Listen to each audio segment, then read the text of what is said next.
Hi, welcome to Small Obtainable Goals. I'm Sean.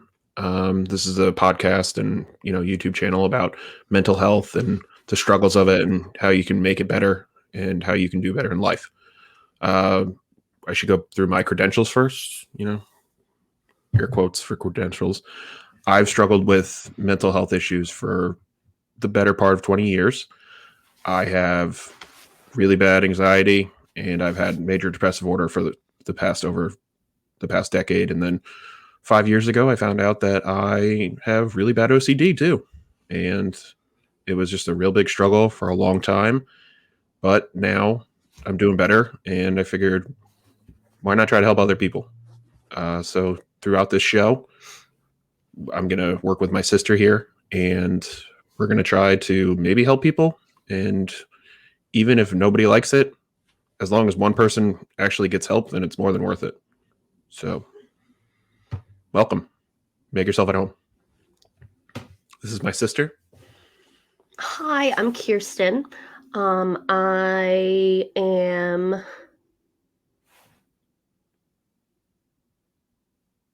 I don't know what to say. I am 29.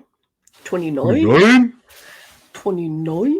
I have had severe anxiety, depression, and OCD. So I'm a triple threat. I'm married and I have 4 dogs, which is my entire personality, and I'm also a criminal investigator.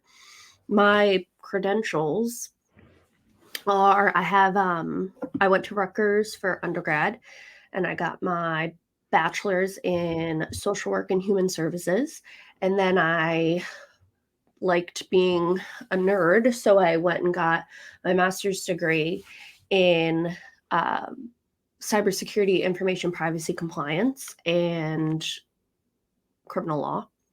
And then I thought, hey, I should go back to school again. And I went and I got my second master's in Homeland Security Investigations for policy and leadership. And yeah, I'm a criminal investigator. I don't know if I said that. Yeah, I've done none of that. Thank you for showing me up, as always. It's nice that your credentials are actual credentials and mine are just what's wrong with me. So thanks for that. Well, no, I think it's important because, I do have, 3 degrees, but I struggled really bad with mental health in college, but I still did it and I still completed it. And I think it's important to It's good. kind of I showcase that. have really bad mental health issues and I did not go to college and I did not like school. Yes, you did. You just dropped out. Yeah. Okay. Thanks for bringing that up, bitch. Whatever. I started having anxiety when I was in probably middle school. I didn't know what was wrong with me until, about 7 years later. I was probably 12 and I started getting sick before school. And it was because I hated school, but I had no idea that I hated school. I mean, I knew that I hated it, but I didn't know that it was actually hating it enough to make me want to throw up and, like, you know, crap my pants every day before school. I didn't know that that was a thing. I didn't know that anxiety did that to you. And then I suffered through that through all of high school. And then when I hit 18, it got really bad and I couldn't leave my room because I got really paranoid about germs. So then I got put on anxiety medication and I was like, oh, okay. So this is a little bit better, I guess.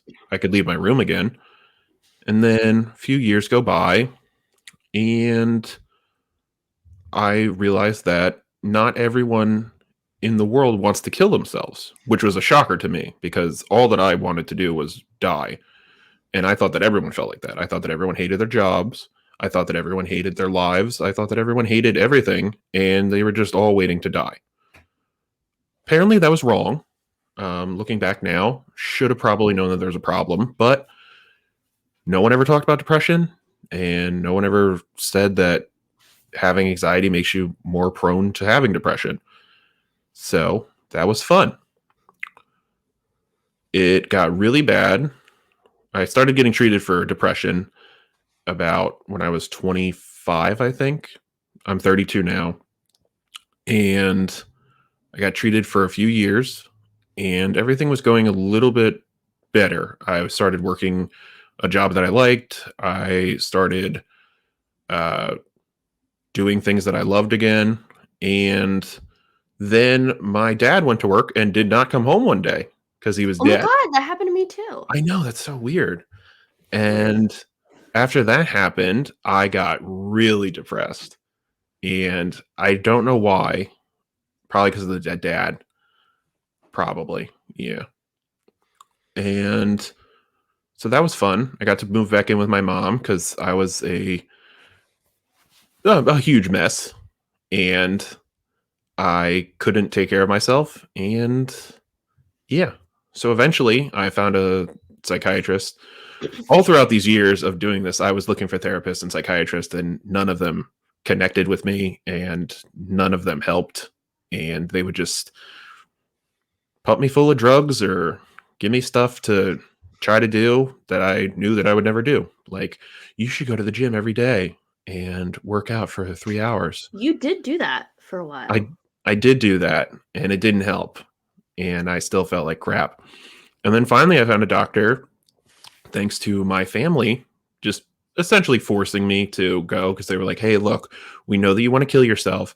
Mhm. You really shouldn't do that, and we don't want you to do it." And I'm like, I think everyone would be better off. And then they're like, "No, we know that you think that, but it's not true."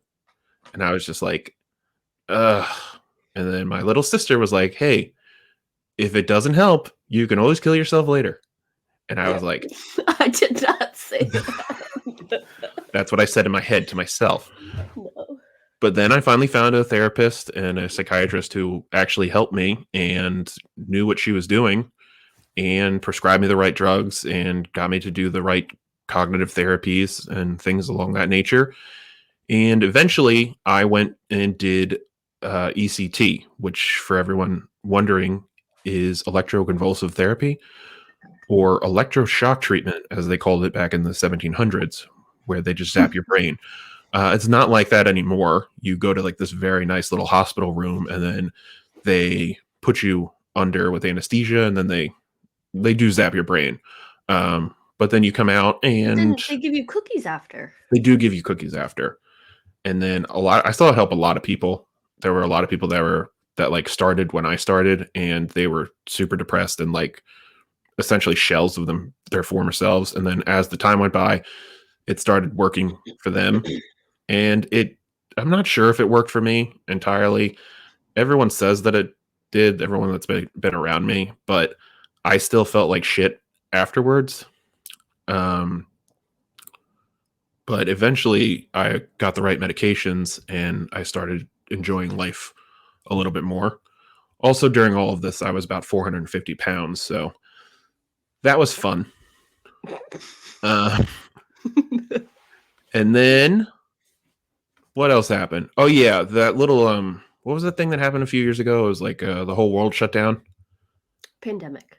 Oh, the pandemic. Yeah, COVID, and I was out of work.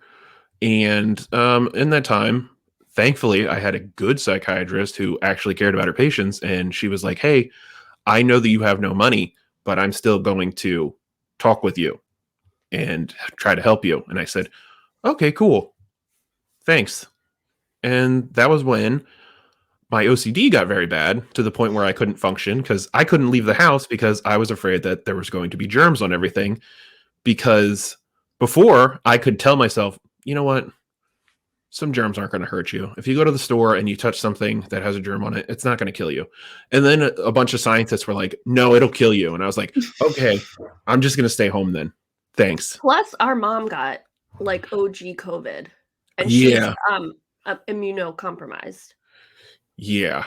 So that was this very terrifying 3 weeks. Um, I actually ended up washing everything with bleach, all the groceries that I got, and I ended up burning off all my fingertips for about 6 months. So I didn't do any crimes then because I was afraid to leave the house, but I could have. I could have done some real good crimes with no That would fingerprints. have been the time. Yeah. But my fingerprints grew back, and turns out I just have really bad OCD.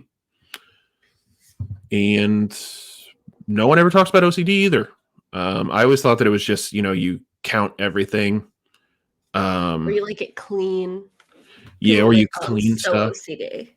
Yeah, a lot of people do say that as like an adjective, or they're like, "I'm so Hmm. OCD," and this is what I do for fun when I'm having an OCD moment. I clean my whole house and organize it. I had such bad OCD that I was just trying to constantly make sure that all my doors were locked, even though I knew that they were locked, and I had to make sure that all of my windows were closed, even though I had just closed them. So I would stand at like a door checking the lock until it felt right for about 45 minutes at a time.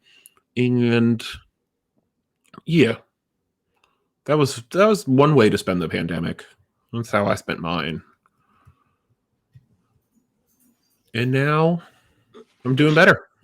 It only took, you know, a global lockdown and 10 years and 3 years of a global lockdown where I didn't have to do anything at all except try to get better. And I'm a little bit better now. I'm not perfect.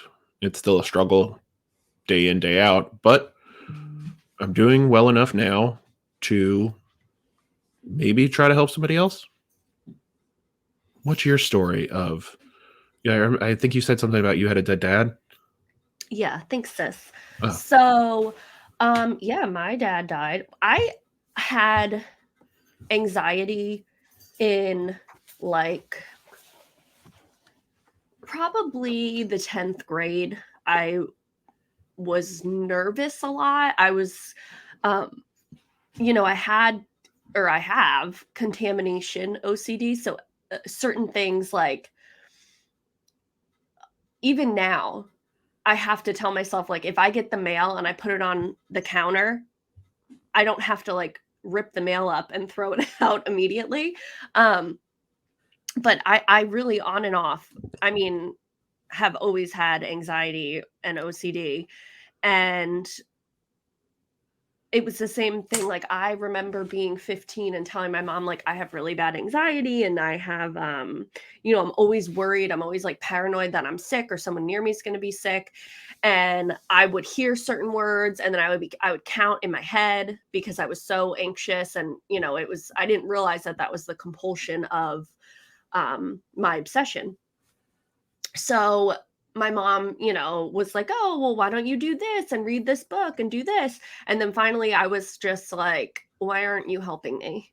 And she was like, "Oh my God." So she took me to the doctor and they put me on like a low dose of Paxil or paroxetine. And it did help. It helped for a little bit. And then I went to college and I went off of it and I was fine. And then certain things would trigger me, but I was kind of able to deal with it. And then I got really sick, actually right out of college. Um, and lo and behold, I had lupus the whole time, but no one diagnosed me. And one sign of lupus is like severe depression and anxiety. And every time I went to the doctors, they were like, "Oh, you have anxiety, you have anxiety." So they would just put me on SSRIs and they'd be like, "Oh, here's this SSRI, you're fine, you're fine, you're fine." Um, so in that moment, I was like on the highest dose that you can be on of Paxil, and it just wasn't working. It just was not working. And then our dad died, which was a shock. Like he wasn't sick or anything. They suspect it was like a pulmonary embolism, but no one's even sure. Like we're not even sure. yeah, it was Um, probably from vaping. I just blame vaping. So whenever I see people vaping, I'm like, hey, you shouldn't do that. our dad is dead because he vaped. But Exactly. also That's what I like thought. I didn't know that he was vaping. So like kind of a side tangent. When I called his work, because his car was obviously still at his job because that's where he dropped dead. Hmm. Um, my now husband, he was my fiance at the time. I called and was like, my brother and my fiance are going to come and they're going to pick up the my dad's car. Does he have any paperwork there that they need to come inside or anything? And his coworker was like, "Oh, no, no, no. It's just, he's got his briefcase here, his lunchbox, and his vape." And I was like, "What?" And he's like, "Oh, if your dad knew that I told you that, he would be so disappointed." And I was Oh, like so it that's why just he's dead. I was like, Oh. "Oh my god. Okay, that makes sense." And it was great because it was like it happened like the 2 months, I think, before like those big like because before that, before dad died, vaping was quote unquote safer than smoking. It's Yeah, just harmless water vapor. And yeah, then like 2 months later, they were like, "Oh yeah, this stuff is like killing people too." And then so we got to miss out on yeah, that class action lawsuit. So that was awesome. yeah, for sure. Um, Hits just keep on hitting, Hitting? hitting, Yeah, giving, mm, give the hits keep on hitting, coming, coming. Yeah, rocking. Anyway, it both um, worked. but yeah, so uh I suffered with depression when my dad died, obviously. Anybody would. Mine was worse though. I Um, did it way better. no, he did. Yeah, yours was way better. Mhm. Um, but then same thing with during the pandemic, I had severe contamination OCD, and I would wash things over and over and over, like in the washing machine. And my husband one day came down, our washer and dryers in our basement, and he comes down the steps and he's talking to me, and I'm in the middle of like a ritual, like of a compulsion,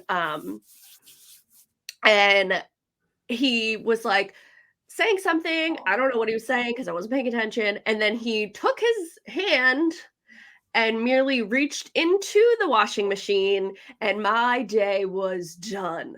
I was like, "You can't do that."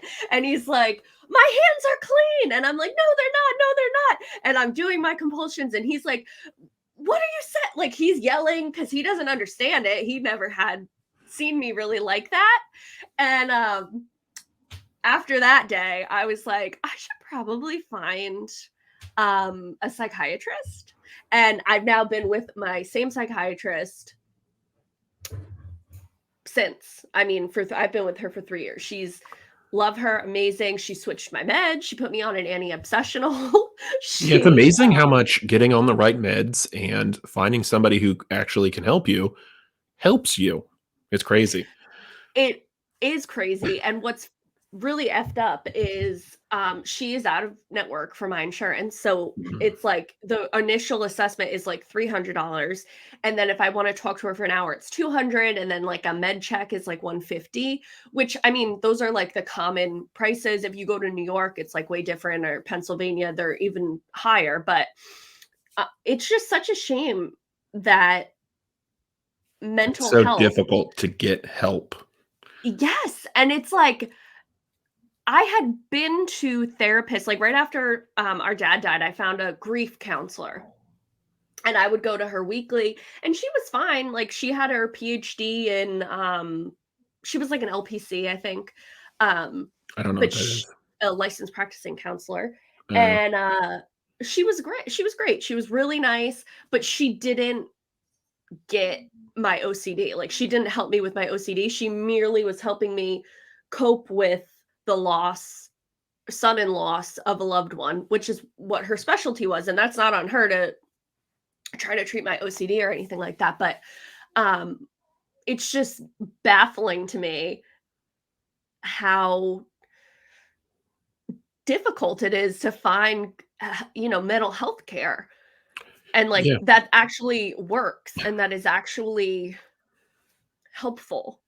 Yeah, when I was at my worst, the initial price for meeting the therapist that I have now, the psychiatrist, was $400, I think. And I was like, I can't afford that. I literally can't work. I don't have a job. I'm a mess. And then my grandma was like, I'll pay for it. And then that's how messed up I was. That my grandmother literally said, don't worry about the money. I'll take care of it. She's like, I'll spot you. I'll spot you for it. Don't worry. You can shovel the driveway a few times. We'll call it Yeah. even. I'm Yeah. like, thanks, Grandma. Thank you for watching Small Obtainable Goals. Hopefully, this helped you in some way or another. or it can, help somebody that you know. If you're having trouble, call 988. That's the National Suicide Prevention Hotline, and they'll, hook you up with somebody who can help you in your local area. It's all free, so, take advantage of it. And yeah, like, comment, subscribe, or don't, whatever makes you happy. I'm Sean. This is my sister, Kirsten. I'm Kirsten. Yeah. You've ruined it. All right. Thanks, everybody. And cut.